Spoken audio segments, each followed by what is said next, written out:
আমি 10,000 টকাকৈ দিলোঁ আৰু মই নিশ্চিতভাৱে মই ভাবোঁ ভগৱানে মোক শক্তি দিব যাতে 25,000টো দিব পাৰোঁ।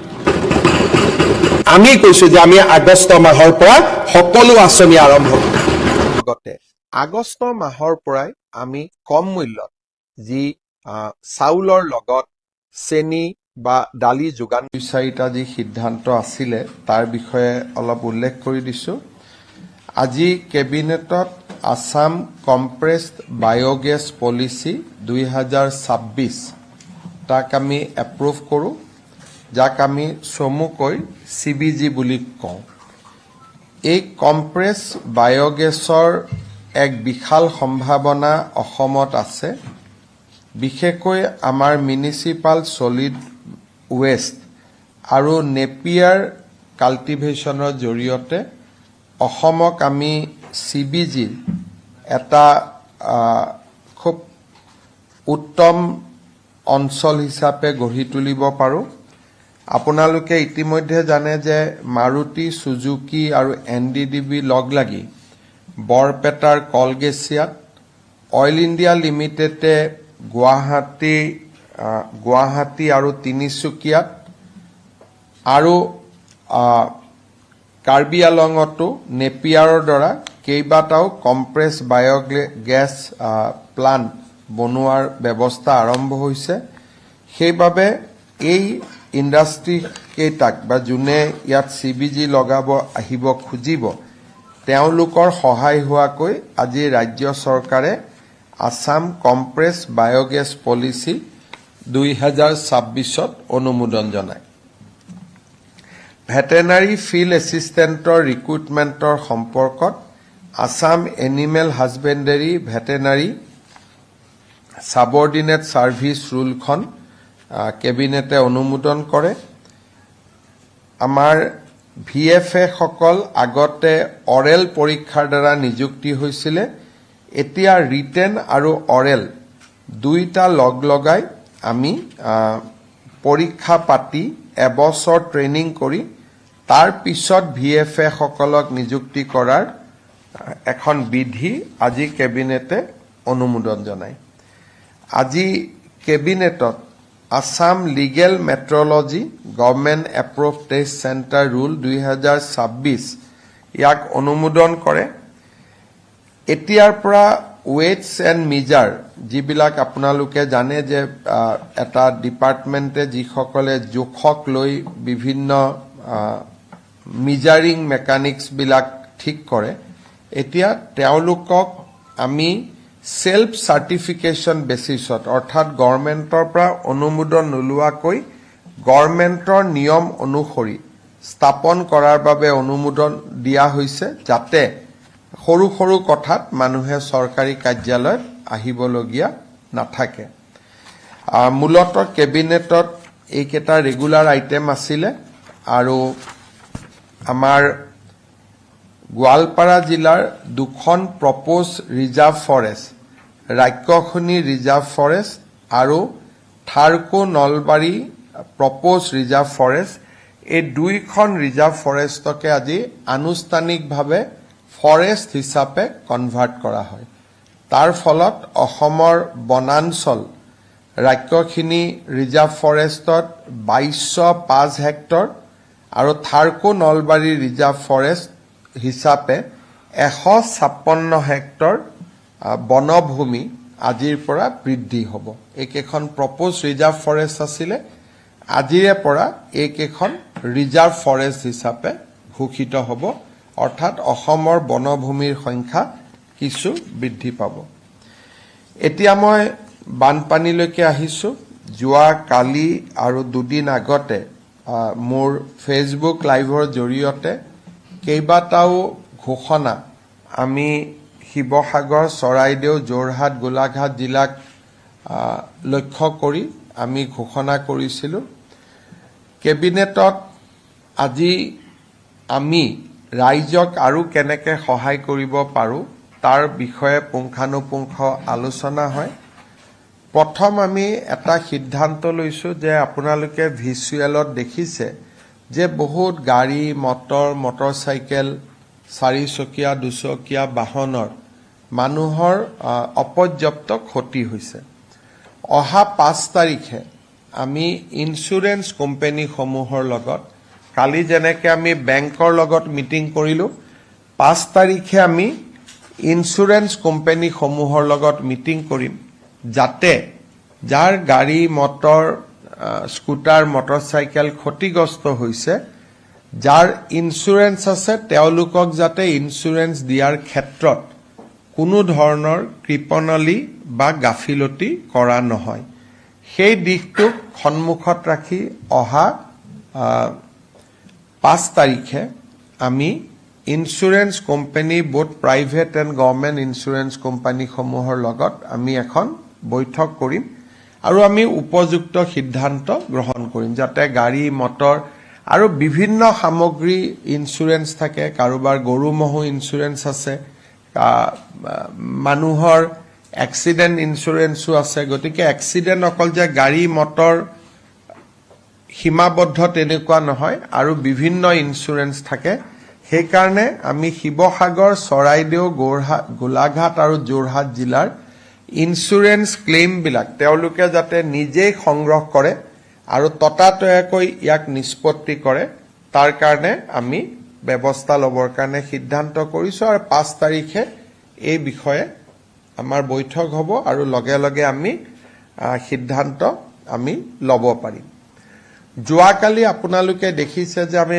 বেংকসমূহৰ ক্ষেত্ৰত আমি মৰেটৰিয়াম দিছোঁ 6 মাহৰ বাবে আৰু লোনটো ৰিএডজাষ্ট এবছৰ দুবছৰ লোনক ঘূৰাই দিয়া যিটো সীমা তাকো আমি বৃদ্ধি কৰি দিছোঁ যাতে লোনৰ ইনষ্টলমেণ্টবিলাকৰ ক্ষেত্ৰতো আমাৰ ক্ষতিগ্ৰস্ত পৰিয়ালসকলে সকাহ পাব পাৰে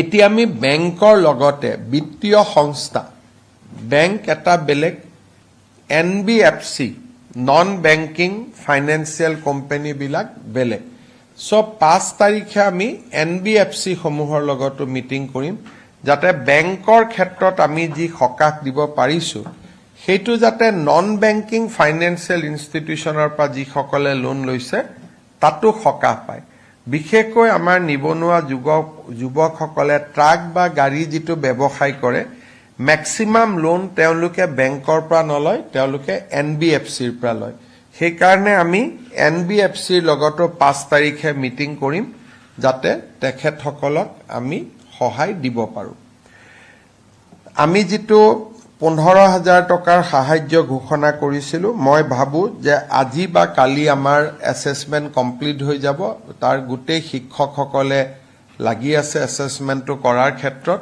আৰু আমি ভাবো 2 বা 3 তাৰিখে এই ধন আমি প্ৰেৰণ কৰিব পৰা অৱস্থাত আহিমগৈ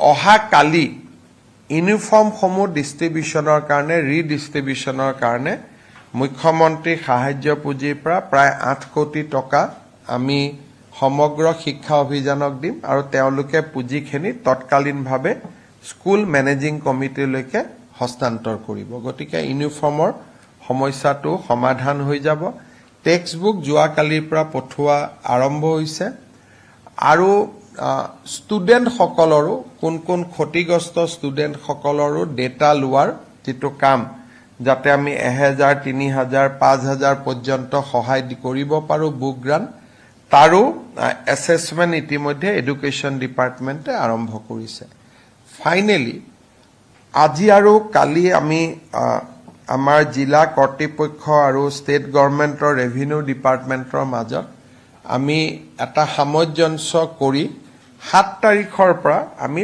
পাৰ্মানেন্ট ড্যামেজ এসেসমেন্ট আমি যেটো কৰিব লাগে তাৰ কামত আমি হাত দিম যে পাৰ্মানেন্ট ড্যামেজ এসেসমেন্ট কাৰ ঘৰ কিমান ক্ষতি হল সিভিয়াৰলি ড্যামেজ পাৰ্মানেন্টলি ড্যামেজ মাইনৰ ড্যামেজ এই গোটেই কামটো আমি এটা মিশন মুডত যাতে বহুত দিন নাথাকে 10 বা 15 দিনত আমি গোটেইটো শেষ কৰিব পাৰো তাৰ কাৰণে আমি অহা 7 তাৰিখৰ পৰা এই অভিযানটো আমি লঞ্চ কৰিম তাৰ আগতে ময়ো শিৱসাগৰ আৰু চৰাইদেউ জিলাত গৈ আহিম যাতে এই অভিযানটো আমি ম্যাক্সিমাম 15 ডেজৰ ভিতৰত আমি শেষ কৰিব পাৰো আৰু আগষ্ট মাহৰ ভিতৰতে যাৰ যি ডেমেজ হৈছে, কাৰোবাৰ গৰু ছাগলীৰ ডেমেজ, কাৰোবাৰ ঘৰৰ ডেমেজ, কাৰোবাৰ তাঁতশালৰ ডেমেজ, এজ পাৰ নৰ্মছ যাতে আমি পুঁজি উইদিন আগষ্ট মাহৰ ভিতৰতে আমি দিব পাৰোঁ, তাৰ কাৰণে ডেমেজ এছেছমেণ্টৰ কামটো আমি 7 তাৰিখৰ পৰা মিছন মুডত আমি কৰিব খুজিছোঁ। শিৱসাগৰ জিলাত প্ৰায় 550খন স্কুল এই গোটেই ঘটনাৰ পৰা ক্ষতিগ্ৰস্ত হৈছে। চৰাইদেউ জিলাতো কেইবাখনো স্কুল ক্ষতিগ্ৰস্ত হৈছে আৰু বোকা বহুত সোমাই গৈছে। বিদ্যালয়বিলাকক ডেমেজ ৰিপেয়াৰিং বা বোকাসমূহ গুচোৱাৰ বাবে আমি 2 লাখৰ পৰা 3 লাখ টকা তেওঁলোকক আগবঢ়াম। আজি তাৰ এছেছমেণ্ট চলি আছে। মই ভাবোঁ যে 5-6 তাৰিখৰ ভিতৰত আমি বিদ্যালয়সমূহলৈকে 2-3 লাখ টকা আমি পঠাব পাৰিম, যাতে বোকা আদি চাফা কৰি ল'ব পাৰে। আমাৰ টাৰ্গেট আছে যে 9 তাৰিখৰ পৰা যাতে আমি স্কুলখিনি খুলিব পাৰোঁ। তাৰ আগতে আমি বিদ্যালয়সমূহলৈকেও পুঁজি বিতৰণ কৰিম। তাৰো প্ৰক্ৰিয়া এডুকেশ্যন ডিপাৰ্টমেণ্টে আজিৰ পৰা কৰিব ৰেভিনিউ নৰ্মছ মতে, আৰু যিবিলাক নৰ্মছত নপৰে সেইবিলাক আমি ৰাজ্য চৰকাৰৰ পৰা দি দিম, যাতে আমি 9 তাৰিখৰ পৰা স্কুলখিনি চাফ চুফ কৰি 9ৰ পৰা শিৱসাগৰ চৰাইদেউত আমি বিদ্যালয় বা মহাবিদ্যালয়সমূহ আমি আৰম্ভ কৰিব পাৰোঁ। ৰিলিফ সামগ্ৰী যথেষ্ট গৈ আছে। মই ভাবোঁ যে বৰ্তমানলৈকে আমি প্ৰায় 23,730 কুইণ্টল চাউল আমি পঠিয়াইছোঁ। 4,541 কুইণ্টল দালি, মিঠাতেল 1,18,110 লিটাৰ, টাৰ্পলিন 48,557, অৰ্থাৎ যিমানখিনি মানুহক প্ৰয়োজনীয় সিমানখিনি আমি ইতিমধ্যে দিব পাৰিছোঁ। আৰু এতিয়া সকলোৱে ৰিলিফ পাইছে বা ৰিলিফ নোপোৱাৰ এতিয়া অভিযোগ নাই। ৰাইজ NGOৰ ফালৰ পৰাও বহুতখিনি ৰিলিফ দিয়া হৈছে। আমি কাম কৰি গৈ আছোঁ আৰু আজিৰ পৰা আমাৰ মন্ত্ৰীসকলেও নিজৰ নিজৰ বিভাগৰ ডেমেজ এছেছমেণ্ট কৰিবৰ কাৰণে যাব। 7 তাৰিখৰ পৰা মানুহৰ বা পৰিয়ালৰ জীৱ জন্তুৰ ক্ষয় ক্ষতি ডেমেজ হোৱাৰ পিছত 1 ছেপ্টেম্বৰৰ পৰা আমি ৰাস্তা ঘাট মথাউৰি এই ডেমেজবিলাকলৈকে আমি যাম, য'ত নেকি আমাক যথেষ্ট পুঁজি লাগিব। গতিকে সেইটো আমি নেক্সট ফেজত প্ৰথমতে পৰিয়ালসমূহক ঘৰলৈকে পঠাই দিব পাৰিলে ইনফ্ৰাষ্ট্ৰাকচাৰ ডেমেজৰ বিষয়ে আমি নেক্সট ষ্টেজত আগষ্ট মাহটো পাৰ হৈ যোৱাৰ পিছত ছেপ্টেম্বৰত আমি অনুমোদন দিয়াৰ কাৰণে যত্ন কৰিম, কাৰণ তেতিয়া নতুনকৈ পানী অহাৰ সম্ভাৱনা নাথাকিব আৰু যাতে ৰাস্তা ঘাট বনালেও যাতে টকা পইচাৰ ক্ষতি নহয় সেই দিশৰ পৰা লক্ষ্য কৰি আমি শিৱসাগৰ চৰাইদেউ জিলাৰ বাবে 2টা ভাল পেকেজ আমি কৰিম, যাতে ৰাস্তা ঘাট আমি ভাল কৰি আগতকৈ ভাল কৰি আমি বনাব পাৰোঁ। গতিকে বানপানীৰ ওপৰত এইখিনি আজি সম্যক আলোচনা আছিল কেবিনেটত। আপোনালোকৰ যদি কিবা প্ৰশ্ন আছে আপোনালোকে কৰিব। So, sir, many political parties and student organizations are demanding the presence of Honorable Prime Minister Narendra Modi ji. You see, these are questions to be debated. Yesterday, Governor has gone. Many people are criticizing now that DCs will remain busy with the Governor. So, whether you need high-profile visit at this point of time, PM is helping us by banking moratorium. PM is sending money. PM is empowering me to do whatever I want to announce. He has empowered me to do. So we are already in constant touch with the Prime Minister and Home Minister. So their personal visit at this time, whether it will help the relief measure, that is the question. But otherwise, normally what I feel, even I have not gone for their last 7-8 days. If I go, I will be accompanied by 20-25 vehicles. Then people criticize thereafter. Even some student organization are giving warning, you come here but don't come with escort pilot. So those things are also there. So you have to decide whether you need his presence at this time or you need his support. So far as support is concerned, we are getting it. But whether his visit will somehow help us at this moment, Dibrugarh, Sibsagar, Saraideo, that is to be seen and decided. And I don't have any comment on this because I think that he has empowered state government enough. We are working very systematically, solidly. Assam has seen many floods, but people can distinguish the relief operation this time with the relief operation of earlier years. So we are doing it systematically one by one. Sir, could you please highlight this in English? So, প্ৰধানমন্ত্ৰী ডাঙৰীয়াৰ শিৱসাগৰ চৰাইদেউ ভ্ৰমণত জিলা প্ৰশাসনসমূহ 3 দিন আগৰ পৰা ব্যস্ত হৈ যাব লাগিব।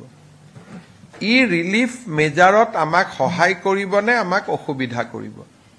প্ৰধানমন্ত্ৰী ডাঙৰীয়া মোৰ লগত কনষ্টেণ্ট টাচত আছে, বেংকৰ ঋণ ৰেহাইৰ পৰা, ইঞ্চুৰেঞ্চৰ পৰা মই যিমানবোৰ ঘোষণা কৰিছোঁ, প্ৰধানমন্ত্ৰীয়ে সাহস নিদিলেতো মই একোৱে কৰিব নোৱাৰো। গতিকে তেখেতে গোটেইখিনি মোক এম্পাৱাৰ কৰি আছে যে তুমি কৰি গৈ থাকা। And at right moment he will take a call, তেওঁ কেতিয়া আহিব লাগে কেতিয়া আহিব নালাগে তেওঁ নিজে কল ল'ব আৰু অসমক তেখেতে কেতিয়াও বিপদত পৰিব নিদিয়ে, সেইখিনি বিশ্বাস অসমৰ মানুহে ৰখা উচিত। মই আজিৰ দিনটোত পলিটিকেল ক'ব খোজা নাই, কিন্তু এটাই খালি ক'ম যে প্ৰধানমন্ত্ৰী ডাঙৰীয়াৰ পৰা আমি অফুৰন্ত সহায় পাই আছো আৰু ক'তো ক্ৰুটি হোৱা নাই। যদি ক্ৰুটি হ'লহেঁতেন এতিয়াই মোক ৰাস্তা ঘাট বনাবৰ কাৰণে 1000 কোটি টকা লাগিব। তো প্ৰধানমন্ত্ৰীৰ সাহসেতেতো মই কৈ আছো যে মই এইবিলাক এছেছমেণ্ট কৰি আমি কাম আৰম্ভ কৰিম বুলি। Sir, could you please highlight today's cabinet decision very briefly? I have already spoken. We'll give a release. You can take it. Regarding the damage and assessment you are talking about, so can you just repeat it? You see, damage is of 3 counts. One, the loss to the family, loss to the persons.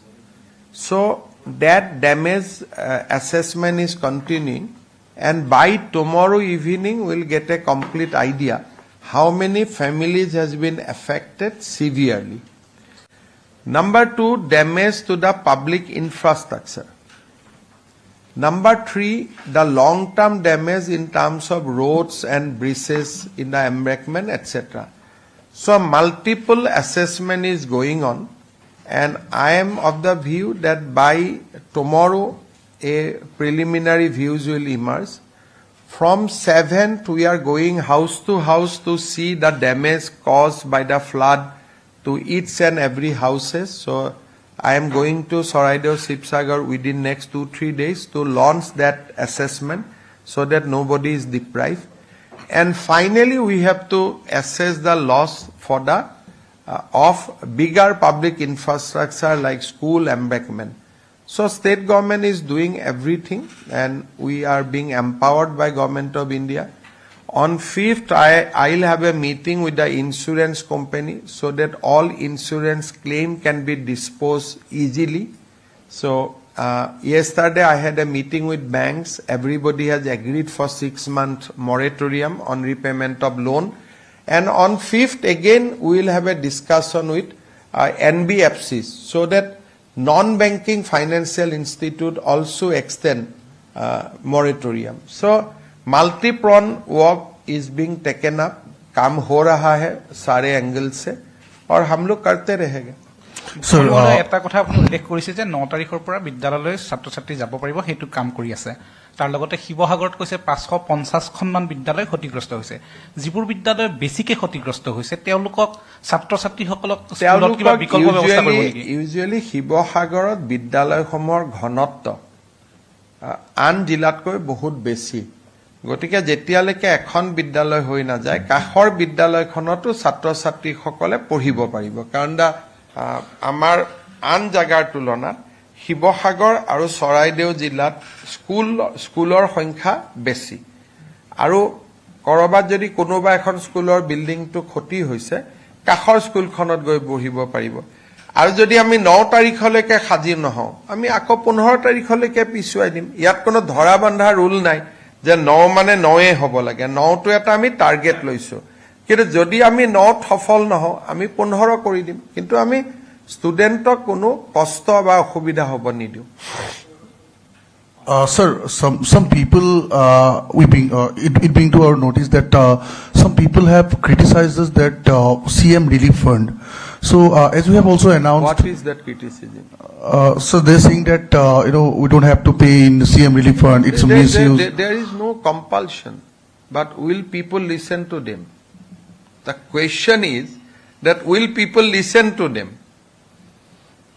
The people has tremendous faith on me, and they do not care about anything. That is why they have given me 102 seat. So people has tremendous faith on me, and I think these are the things which keep on people say CM Relief Fund is not fund of Himanta Biswa Sharma. That is an institution, and it was there everywhere. So I think, I don't know, being a responsible journalist, what interest you get out of all this. This reflect your own mentality also. Chief Minister, recently, Deputy Chief Minister of Nagaland, he also came and meet with you. Have you discussed anything regarding the issue? Look, at this stage, we cannot comment because Nagaland is also under the flood. They are also in suffering mood. So these things can be discussed once things are over. So it is not that Assam is under flood, Nagaland is also gripping under flood. There is tremendous damage in Mon and Mokoksung district. So after once it is over, these are geography.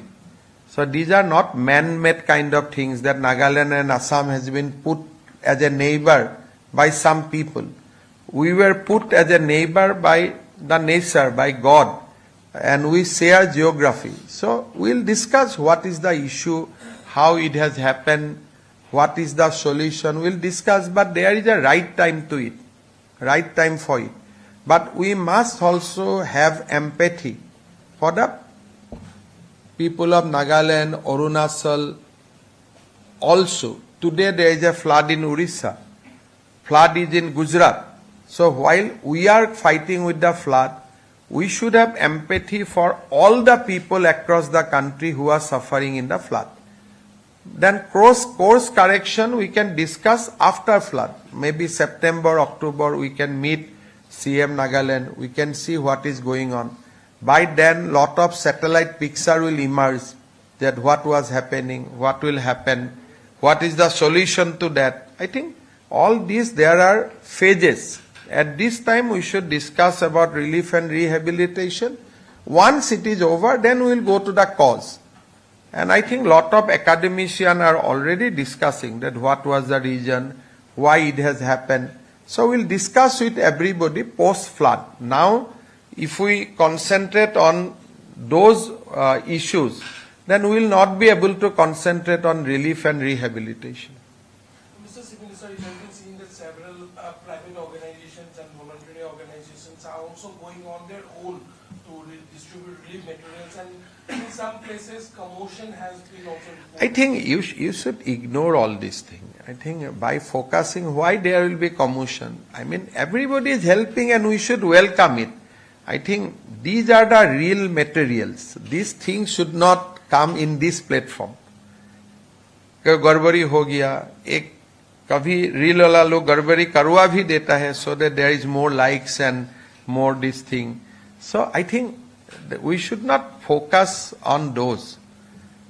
छोटा मोटा कुछ होगा नहीं होगा. If I start giving comments, then I also become real material. So we should not go by that. But largely, people of Assam has cooperated.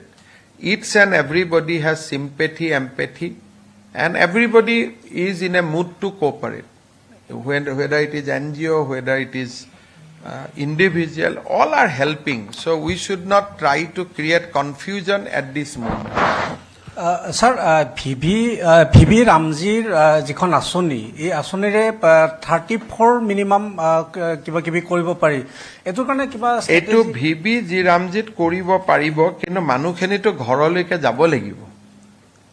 চ' আজিৰ মুহূৰ্তত লং term যিটো planning যে ভিভি জি ৰামজীৰ জৰিয়তে 100 দিনৰ এমপ্লয়মেণ্ট পাব পাৰে, 110 দিনৰ পাব পাৰে কিন্তু কাম কৰিবৰ কাৰণেতো পৰিয়ালটোক থান থিত লগাব লাগিব সেইকাৰণে এই গোটেই কথাবিলাক ছেপ্টেম্বৰৰ পৰা আহিব আগষ্ট মাহত আমাৰ কনসাৰ্ন হ'ব যে ঘৰবিলাক মেৰামতি কৰাৰ কাৰণে আমি কেনেকৈ টকা পইচা দিব পাৰো আৰু ঘৰটো মেৰামতি কৰি মানুহখিনি ঘৰত সোমাই লওক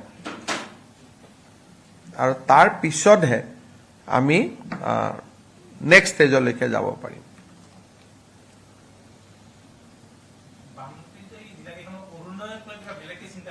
কালি আৰু 1000 টকা পাবই সকলোৱে কালি ৰাতিপুৱা আমি দিমেই আমি বাকি জিলাত বেলেগ নিয়ম কিন্তু যোৰহাট শিৱসাগৰ চৰাইদেউ আৰু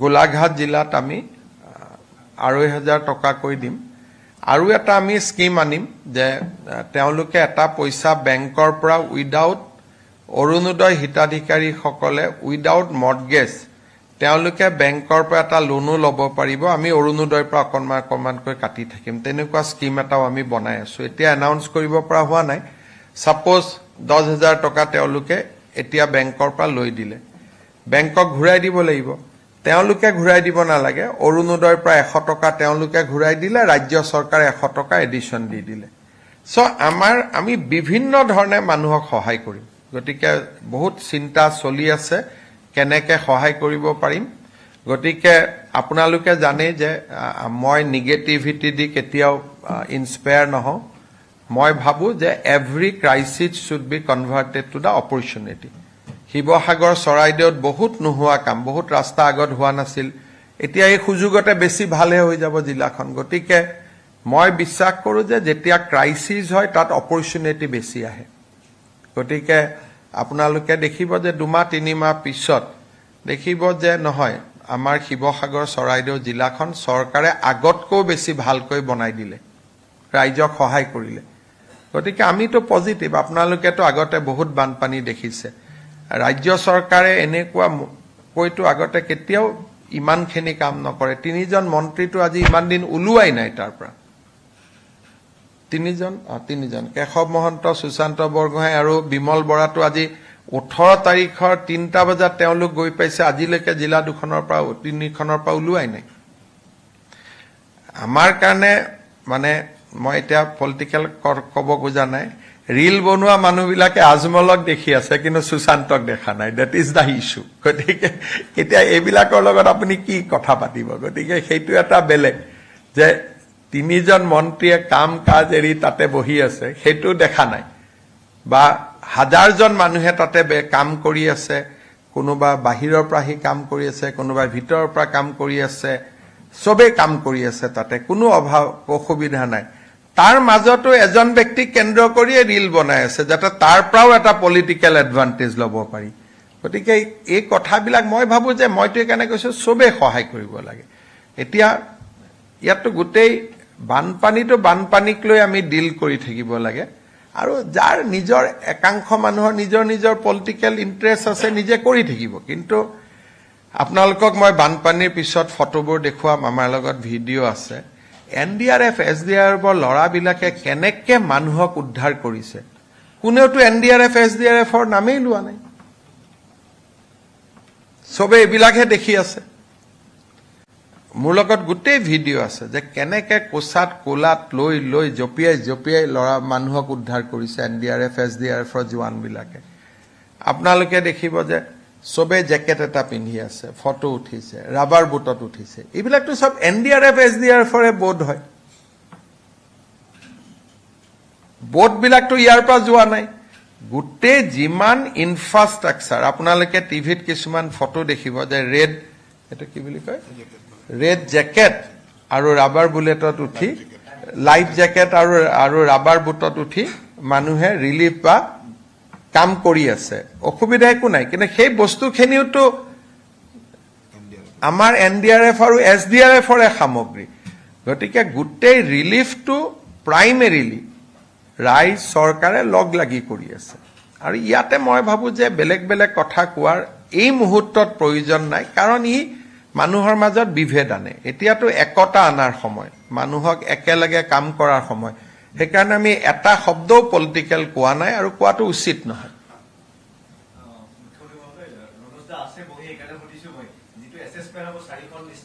এবাৰ ধেমাজি আৰু লখিমপুৰতো প্ৰথম ফেজত ধেমাজি লখিমপুৰৰ চাওক পাৰ্থক্য এইটো ধেমাজি লখিমপুৰৰ মানুহে বানৰ লগত সহবাস বুলি নকওঁ বানক চেলেঞ্জ বা ফেচ কৰিব শিকিলে এতিয়া ইউজ শব্দটো মই নকওঁ যে বানপানী আহিলে ধেমাজি মানুহে জানে যে আমি নেশ্যনেল হাইৱেলৈকে যাব লাগিব বা মথাউৰিলৈ যাব লাগিব শিৱসাগৰ চৰাইদেউত আজিলৈকে বানপানী হোৱা নাই কিন্তু আমি যিখিনি ৰিলিফ মেজাৰ কৈ আছো তাত ইনক্লুডিং ধেমাজি আৰু লখিমপুৰ আজিৰ দিনত ধেমাজি লখিমপুৰত বানপানী নাই কাৰণে মই জিলা দুখনৰ নাম লোৱা নাই কিন্তু ধেমাজি লখিমপুৰৰ যেতিয়া বানপানী হৈছিলে তাতো আমি একে গৈ কাম কৰিছিলো আৰু তাৰ মানুহেও সমানে ৰিলিফ পাব যি আমি আজি ঘোষণা কৰিছো automatically that is applicable for Dhemaji and Lakhimpur also.